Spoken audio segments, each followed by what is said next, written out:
સુરતના ડિંડોલીમાં મંદિરના બાથરૂમમાંથી મળ્યા 2 યુવતીના મૃતદેહ। આત્મીય સંસ્કારધામ સ્વામિનારાયણ મંદિરમાંથી 18 અને 20 વર્ષની યુવતીના મૃતદેહ મળતા હડકંપ। કોલેજથી પરત ન આવતા પરિવારે હાથ ધરી હતી શોધખોળ।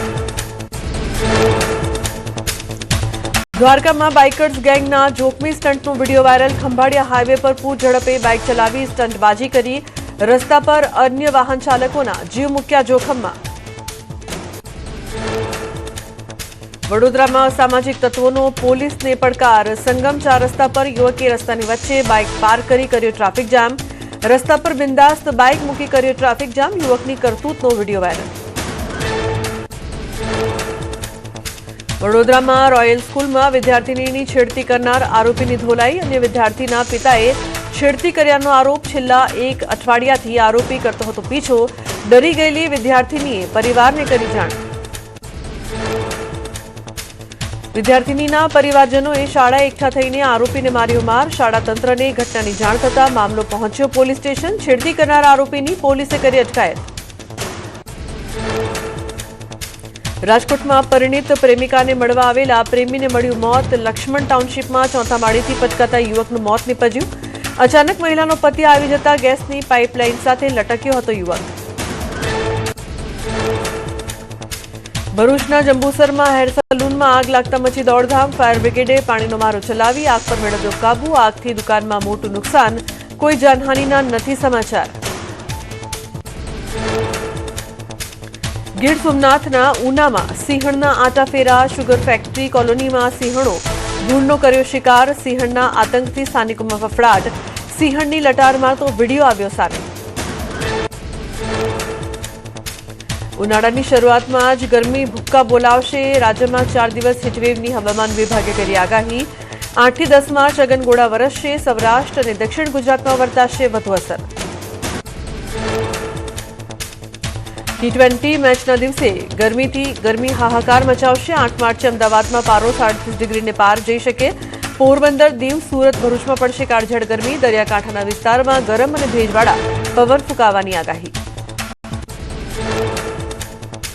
અમદાવાદમાં બેવડી ઋતુનો અહેસાસ। આકરી ગરમીની આગાહી વચ્ચે વાતાવરણમાં પલટો। શહેરમાં વહેલી સવારે જોવા મળ્યું વાદળછાયું વાતાવરણ। કાંઠાના ભાગોમાં ભેજવાળા અને ગરમ ફૂંકાશે પવન।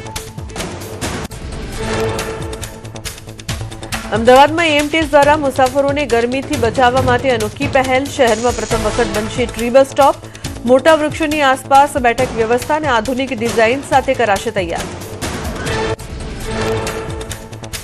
ધુમ્મસના કારણે ફ્લાઇટોનું શેડ્યુલ ખોરવાયું। સુરત એરપોર્ટ પર 3 અને અમદાવાદ એરપોર્ટ પર 2 ફ્લાઇટોને કરાઈ ડાયવર્ટ। હૈદરાબાદ સુરતની ફ્લાઇટને પણ વડોદરા એરપોર્ટ પર કરાઈ ડાયવર્ટ। કાશ્મીર ખીણના તાપમાનમાં સામાન્ય કરતાં 8 થી 10 ડિગ્રીનો વધારો। ફેબ્રુઆરીમાં સૂકા હવામાન બાદ માર્ચમાં પણ ગરમીમાં વધારો। 10 માર્ચની આસપાસ વેસ્ટર્ન ડિસ્ટર્બન્સના કારણે ખીણના કેટલાક વિસ્તારોમાં હળવા વરસાદની શક્યતા। ઘરેલું સિલિન્ડરના ભાવમાં 60 રૂપિયાનો વધારો। દિલ્હીમાં 14.2 કિલો ઘરેલું ગેસ સિલિન્ડરના ભાવ 913 રૂપિયા થયા। કોમર્શિયલ ગેસ સિલિન્ડરમાં 115 રૂપિયાનો વધારો। 19 કિલો કોમર્શિયલ ગેસ સિલિન્ડરનો ભાવ 1883 રૂપિયા। રાજકોટની ડિસ્ટ્રિક્ટ એન્ડ સેશન્સ કોર્ટમાં આગનો બનાવ। કોર્ટના 5મા માળે એસીમાં શોર્ટ સર્કિટ થતાં લાગી આગ। ઘટનાની જાણ થતાં જ ફાયર બ્રિગેડ દ્વારા આગ પર મેળવાયો કાબુ। સદનસીબે ઘટનામાં કોઈ જાનહાનિ નહીં।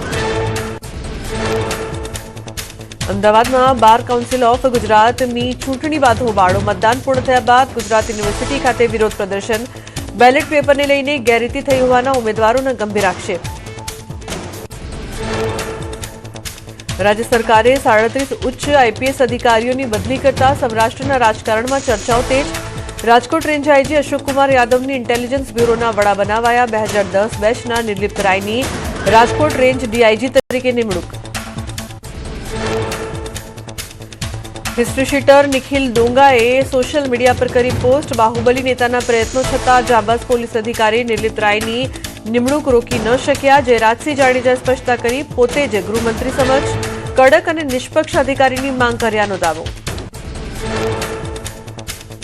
છોટાઉદેપુરના બોડીલી નજીક મેરિયા બ્રિજ પર સર્જાયા ફિલ્મી દ્રશ્યો। પોલીસે દારૂ ભરેલી સ્કોર્પિયોનો પીછો કરતા ચાલકે કાબુ ગુમાવતા કાર ખાડામાં ખાબકી। અકસ્માત બાદ બુટલેગર ઘટના સ્થળેથી ફરાર। સુરતના પલસાણામાં વાહનો સળગાવી દેનાર 3 આરોપી પોલીસ પકડમાં. વડોદરા પોલીસે આરોપીને સાથે રાખીને કર્યું ઘટનાનું રિકન્સ્ટ્રક્શન. 19 ફેબ્રુઆરીએ આરોપીઓએ વાંકાનેરા ગામમાં અંગત અદાવતમાં સળગાવી હતી 4 કાર. સુરેન્દ્રનગરમાં ચોરીના ગુનામાં 13 વર્ષથી નાસ્તો ફરતો આરોપી ઝડપાયો. વર્ષ 2013માં ચોરીને અંજામ આપી પોલીસ પકડતી હતો દૂર. સુરેન્દ્રનગર એસઓજીએ બાતમીના આધારે થાન પેટ્રોલ પંપ પાસેથી આરોપી યોગેશ પિત્રોડાને ઝડપી પાડ્યો. સુરતમાં ટૂંકા સમયમાં નાણાં બમણા કરવાની લાલચ આપનાર ઠગ પોલીસ સકંજામાં. કરોડનું કૌભાંડ આચરી 2024થી હતો ફરાર. જેલમાં બંધ પત્નીને મળવા આવતા જ પોલીસે વોચ ગોઠવી દબોચ્યો. સુરતમાં પાંડેસરા જીઆઈડીસી વિસ્તારમાં ટાંકી સાફ કરવા ઉતરેલા 3 શ્રમિકોના મોત. ટાંકીના તળિયે કેમિકલ કાદવના ગેસથી ગુંગળામણના કારણે બની દુર્ઘટના. પોલીસે અકસ્માતે મોતનો ગુનો નોંધીને વધુ તપાસ હાથ ધરી.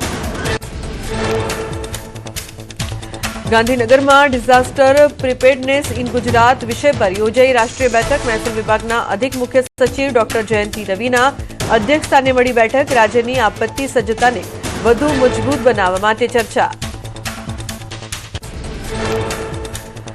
અમેરિકા ઈરાન ઇઝરાયલ યુદ્ધનો 8મો દિવસ. અમેરિકાએ ડ્રોન વહન કરતા ઈરાની જહાજો પર કર્યો હુમલો. ઇઝરાયલે તહેરાન અને લેબનોન પર કર્યો બોમ્બ મારો. ઈરાને 22મી વખત ઇઝરાયલ પર છોડી મિસાઇલ. ઈરાનની મિસાઇલોએ ઇઝરાયલમાં અનેક વિસ્તારોમાં મચાવ્યો ભારે વિનાશ. તેલ અવીવમાં ઘણી ઇમારતો નાશ પામી. લોકો કાટમાળમાંથી ઘરવખરી શોધતા દેખાયા. સતત હુમલાઓ વચ્ચે રાહત અને બચાવ કાર્ય શરૂ. અમેરિકી રાષ્ટ્રપતિ ડોનાલ્ડ ટ્રમ્પે ઈરાનને સરેન્ડર કરવાની આપી ચેતવણી. ટ્રમ્પે ઈરાનને બિનશરતી શરણાગતિ સ્વીકારવા ઓફર કરી. કહ્યું એક નવા નેતા ચૂંટાશે જે ઈરાનની ભલાઈ અને વિકાસ માટે કરશે કામ. ઈરાન યુદ્ધ પર અમેરિકાના રાષ્ટ્રપતિનું નિવેદન. કહ્યું અમે યુદ્ધમાં ખૂબ જ સારું કરી રહ્યા છીએ. ઈરાનની નેવી ખતમ, વાયુસેના તબાહ. યુદ્ધમાં અમેરિકાને આપ્યો 10માંથી 15 નંબર. ઈરાની રાષ્ટ્રપતિ મસૂદ પેઝેશ્કિયાનનું નિવેદન. કેટલાક દેશોએ મધ્યસ્થી કરવાના પ્રયાસોનો કર્યો દાવો. ઈરાન સામે આગ બળજબરીથી ભડકાવાઈ. અમને પોતાનો બચાવ કરવાનો સંપૂર્ણ અધિકાર. યુદ્ધની હવાઈ પરિવહન પર વિપરીત અસર. મધ્ય પૂર્વનું હવાઈ ક્ષેત્ર બંધ થતા દિલ્હી લંડન સ્પોટ ભાડા 7.81 લાખ સુધી પહોંચ્યા. ભારતથી યુએસ અને યુરોપ રૂટ પર ભાડામાં 100%થી 1500%નો ઉછાળો. ઇઝરાયલ ઈરાન યુદ્ધની આયાત નિકાસ પર મોટી અસર. મધ્ય પૂર્વના બજારો ઠપ. 4 લાખ ટન ભારતીય બાસમતી ચોખા સમુદ્ર અને બંદરો પર ફસાયા. ભાવમાં પણ 10%નો ઘટાડો. નિકાસકારોના કરોડોના ઓર્ડર અટક્યા. હોર્મુઝ સ્ટ્રેટ સંપૂર્ણ બંધ થતા સાઉદી અરેબિયાએ ભર્યું મોટું પગલું. ખાડી માર્ગમાં અવરોધ ઉભો થતા લાલ સમુદ્રમાં યાન્બુ બંદરથી ફરી શરૂ થઈ કાચા તેલની નિકાસ.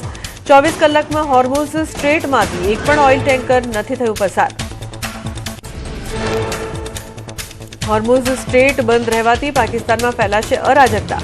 પાકિસ્તાનની અર્થવ્યવસ્થાને થશે ભારે અસર. 10 દિવસ માટે શિપમેન્ટ બંધ કરાય તો $1 બિલિયન નુકસાન થવાનો અંદાજ. પાકિસ્તાનમાં પેટ્રોલ અને ડીઝલના ભાવમાં એક જ ઝટકામાં ₹55નો વધારો. હોર્મુઝ સ્ટ્રેટ બંધ થતાં તેલ પુરવઠો ખોરવાયો. પેટ્રોલ પંપ પર વાહનોની લાગી લાંબી કતાર. લોકોએ પેટ્રોલ ડીઝલ માટે કરી પડાપડી. પાકિસ્તાનમાં 1 લીટર પેટ્રોલનો ભાવ ₹321.70 જ્યારે ડીઝલ ₹335.86 પહોંચ્યું. પેટ્રોલિયમ મંત્રી મલિકે કહ્યું ઝડપથી બદલાતી આંતરરાષ્ટ્રીય બજારની હાલત જોઈ ભાવ વધારાનો નિર્ણય. સાઉદી અરેબિયા પાસેથી અન્ય નવા રસ્તેથી તેલની સપ્લાયની કરી માંગ. અમેરિકા, ઇઝરાયલ અને ઈરાન વચ્ચે યુદ્ધની સ્થિતિ વણસી. ઇઝરાયલે લેબનોનના અલ કુઝા શહેર પર કર્યો તોપમારો. યુનિફિલ હેઠળ કાર્યરત બટાલિયનના કેમ્પને થયું ભારે નુકસાન. કેમ્પમાં આગ લાગતા મચી અફરાતફરી.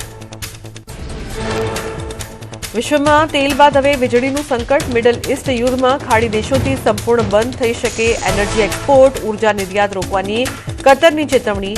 Crude oil $150. ગેસની કિંમત 4 ગણી થવાની શક્યતા.